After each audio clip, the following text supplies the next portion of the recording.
applause for Hannah Stacey from Ometria. Thank you.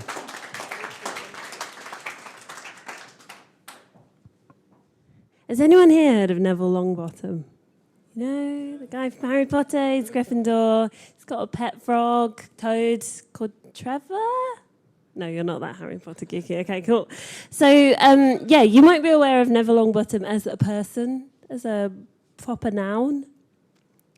But you might not be aware of Neville Longbottom, the verb, to Neville Longbottom, the act of Neville Longbottoming, which essentially means casting aside the awkward gawkiness of adolescence and blossoming into, oh, sorry, this is a nightmare, and blossoming into to a less awkward, gawky adult, should we put it that way? And anyone can Neville Longbottom. It's not just Neville Longbottom. Any individual can kind of cast aside that awkwardness of adolescence and grow into an adult who's got their act together. And I think that counts for businesses too, right?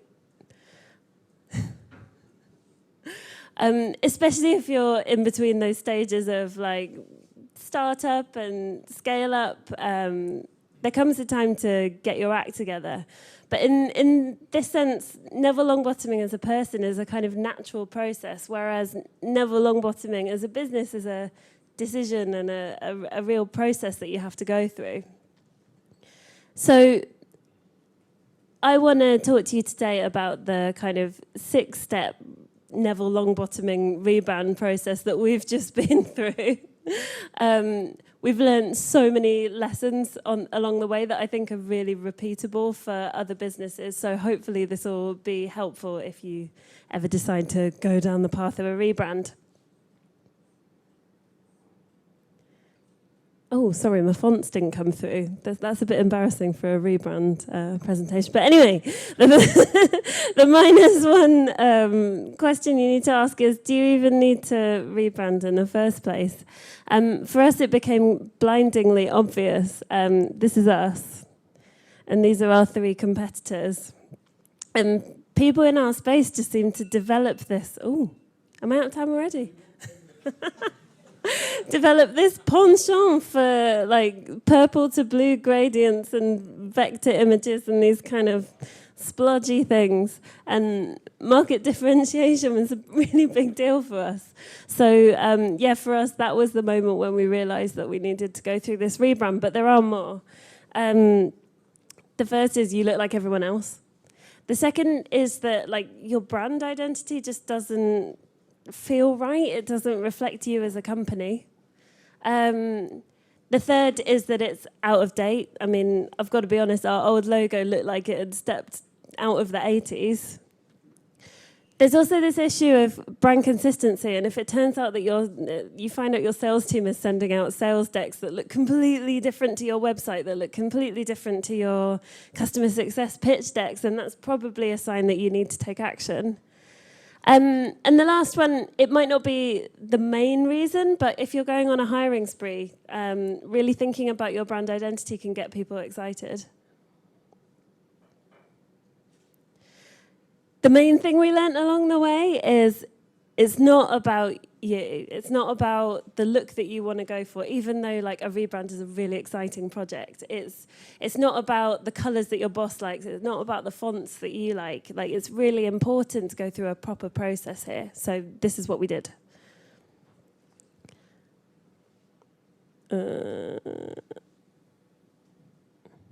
Oh dear, I'm so sorry. It's just stuck on this GIF guy. Back one. Should I point it at the laptop instead? Will that help? This one. Woo. Oh, God, no, we're back on this guy again. We know it's not about us now. That one, yeah. If anyone has a solution for slides at events, yeah, that would be great. Call me. are we good now? Yeah, we're good. Oh, we've just minimized it. The first thing to think about is your company goals and vision. So your vision should be long-term, but perhaps you're working on some shorter-term goals. For us, we work on an OKR system, and we had a couple of OKRs that were about positioning us as market leaders, so that was all about differentiation, and also about being the most innovative solution on the market, and that has clear kind of implications for how your visual identity might look. There are some others, like growth, kind of creating a buzz around yourself, customer happiness, like making your customers feel part of something cool and exciting, and the same goes for staff happiness. Like, honestly, it's made a complete difference to the office, like this rebrand. It's been really kind of palpable. The second thing to think about is your company values. Most startups have values these days. We've got a 193 slide culture deck, so we take it pretty seriously, yeah. And like, these might be less easy to translate into your visual identity, but it's still super important that whoever's doing this design work for you knows that this is at the heart of everything that you do as a business. Oh my God. Okay, cool. Perhaps the most important part of the process that we went through was customer research. So I think as a bare minimum, it's important to talk to at least 10 customers, and these need to be your best customers as well. They need to fit your ideal customer profile, because that's the direction that you want your business to go in. And when we were conducting these interviews, we asked them 3 big questions. The first is going back to the very beginning and asking them why they bought us, because we want that to be repeatable. What was it about Ometria in this case that made us different and that made you choose us? The second is why you love us now. What is it about us that makes us great to work with? And the last, and this is probably the most important, is that do you think that our current brand represents what you know about us now? And the outcome of these interviews was pretty cutting, to be honest. One of our clients said that I feel like your current visual identity does you a disservice. People only realise you're great once they've met you, which is pretty harsh, but also really useful.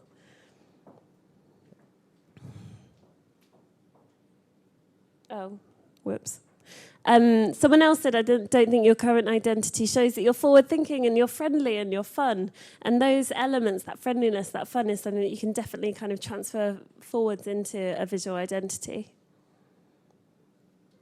The fourth thing we did, and I can recommend that anyone do this, is the Google Ventures 3-hour brand sprint. There's a blog post about it online. If you Google that, it'll come straight up. And basically, this brings together a bunch of senior stakeholders from all over the business. And it's a series of exercises that I think you spend about 15 minutes on each of them that really kind of distill what you as a brand are.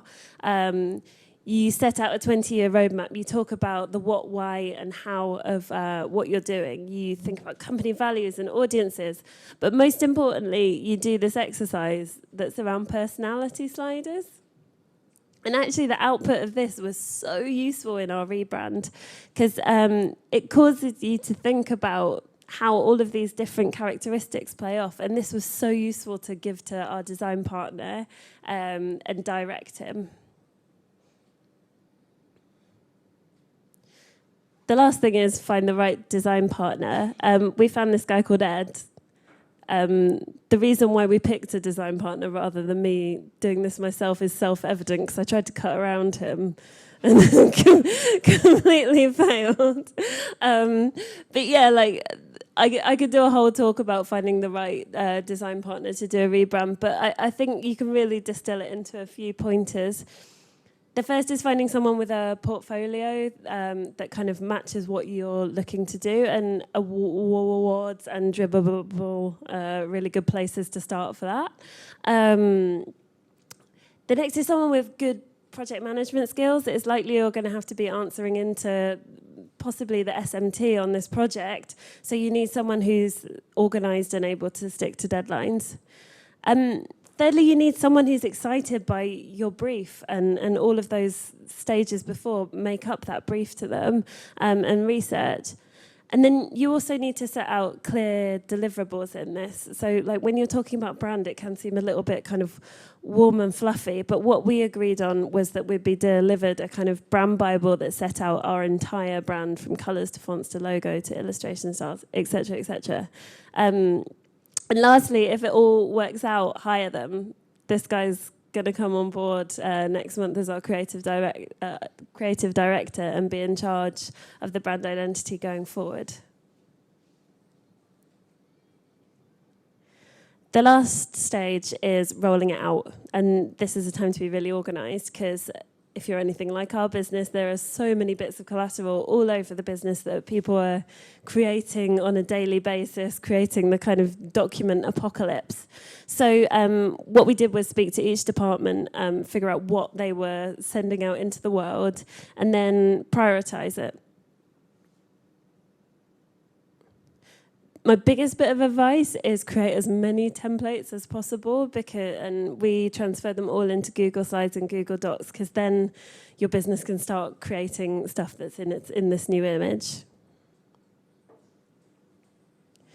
And here are some examples of how it turned out. We completely overdid our we did our website.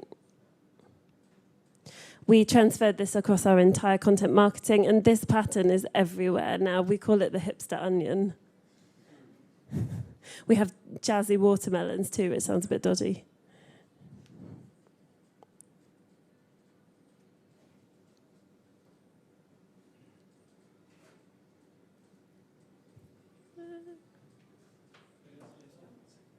And then we brought it into our office too. Oh, yeah. Hey, Eric. I'm so sorry. Technology.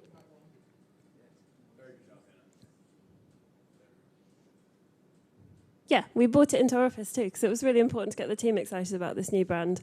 So, and like, it's not that hard to do. You can get like wall transfers and that kind of thing, and across all of our collateral. So, thank you for listening. I hope you find this useful if you ever make the decision to Neville Longbottom for yourselves.